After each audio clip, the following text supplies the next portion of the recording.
Aujourd'hui, nous vous emmenons vous balader dans une région agricole au centre de la Crète, près de Myrès. En empruntant des chemins sinueux, nous traversons des petits villages de montagne, dont certains sont partiellement abandonnés. Dans cette belle région crétoise, les gens, très souvent agriculteurs, vivent au rythme du temps.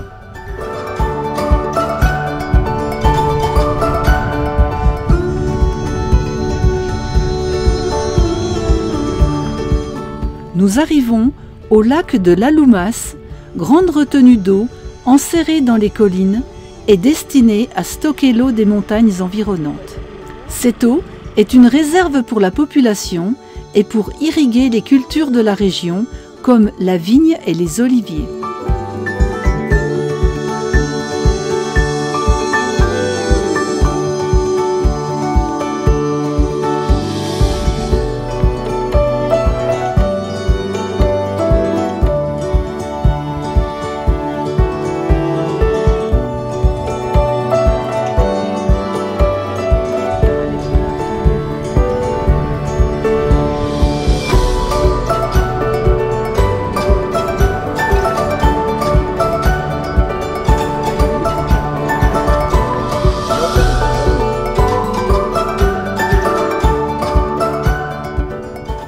Les Grecs sont croyants et les églises aux chapelles sont nombreuses.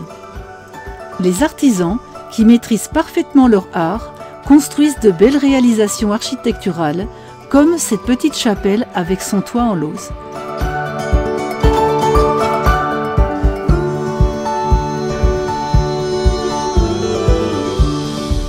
Nous débouchons sur l'immense plaine de Myrès, avec ses multiples plantations d'arbres fruitiers et surtout des oliviers. Pour optimiser la production, l'irrigation est obligatoire et un impressionnant système d'arrosage a été réalisé.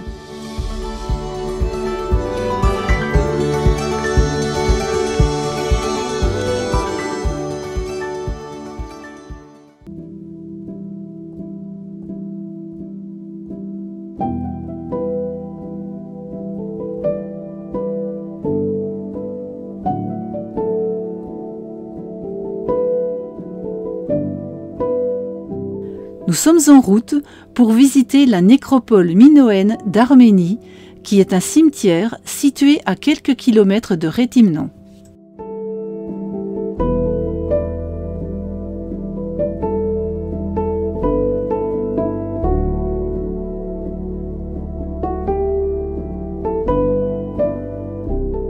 Fouillée depuis 1969, cette nécropole abrite environ 220 tombes ainsi qu'une tombe à Tholos. Il s'agit de tombes à chambre, taillées à même la roche et orientées d'ouest en est. On accède à chacune des tombes par un couloir long et étroit qui part du niveau actuel du sol pour atteindre l'entrée de la tombe en contrebas. La plupart des tombes n'avaient pas été profanées au moment des fouilles. De nombreux objets ont ainsi pu être découverts, tels des vases, du mobilier et des figurines.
Nous descendons dans l'une des tombes et arrivons dans la chambre taillée dans la roche qui servait de sépulture.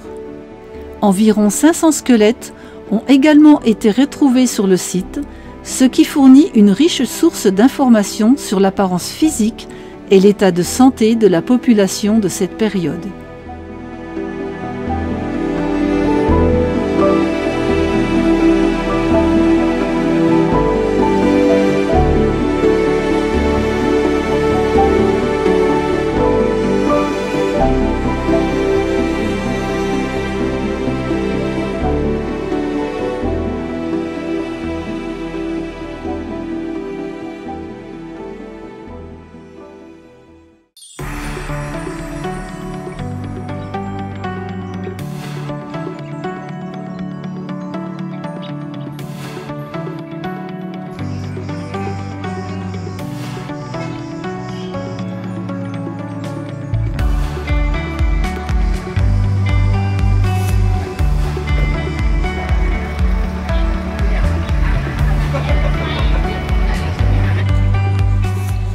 Frizes est un petit village de montagne, traversé par une belle rivière et entouré d'un magnifique parc avec de grands platanes qui protègent les touristes du soleil et de la chaleur.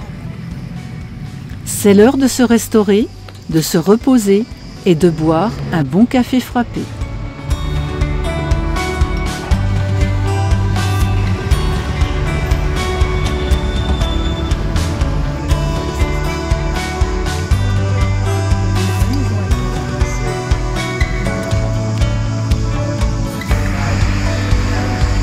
C'est tout le bois.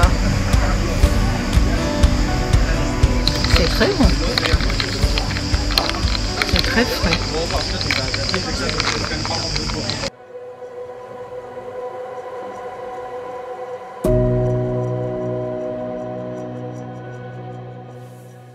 Le site de Phaistos est le deuxième site archéologique le plus important de Crète après Knossos. C'est ici que fut découvert le célèbre disque de Phaistos en 1908. Cet étrange disque en argile de 16 cm de diamètre, gravé sur les deux faces par des symboles ou caractères, n'a jusqu'à ce jour trouvé aucune explication sur sa signification.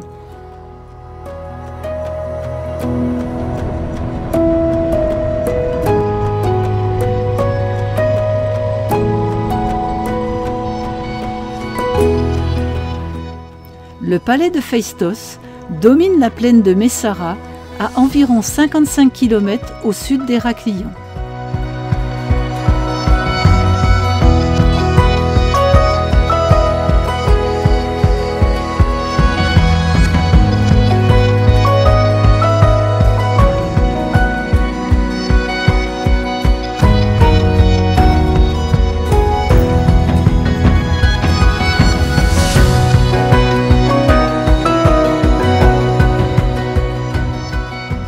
Comme dans tous les palais de cette époque, les Minoens étaient très créatifs dans le domaine artistique avec ses peintures, ses sculptures et poteries qui reflétaient la vie courante de leur civilisation.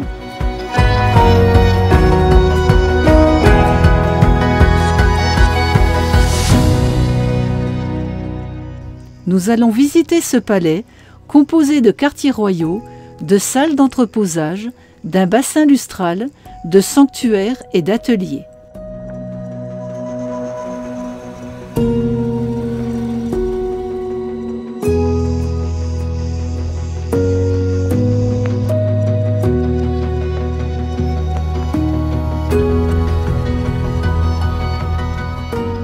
On peut aussi y voir les puits de récupération d'eau, le système d'alimentation en eau, ainsi que la structure d'une maison.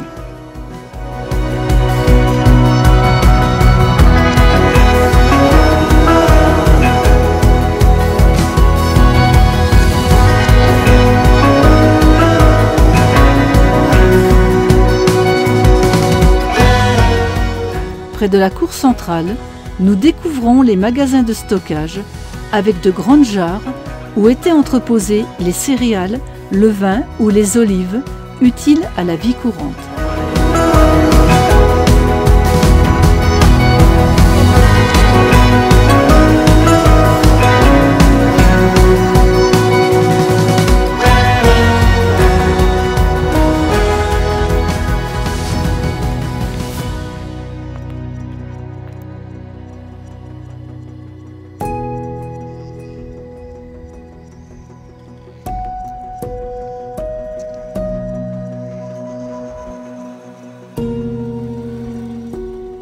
La femme, sous l'époque minoenne, avait un rôle très important puisqu'elle était considérée comme l'égale de l'homme. Comme pour toutes les divinités, il existe une religion dédiée à la déesse au serpent. Elle était vénérée par les anciens Grecs et rattachée à la fertilité, à la vie, mais aussi à la mort.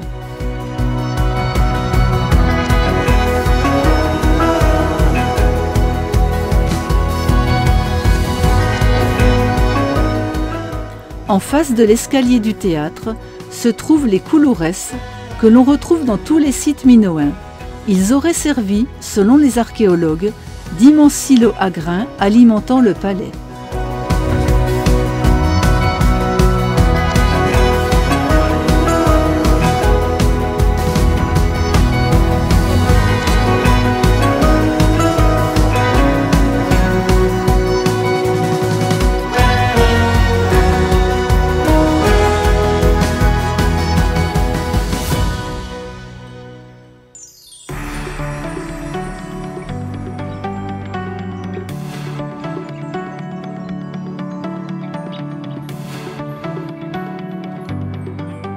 Et pour terminer notre périple, nous faisons halte à Paléora, station balnéaire située sur la côte sud de la Crète.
Et c'est dans cette taverne, dans une ambiance musicale crétoise, que nous dégustons quelques plats locaux.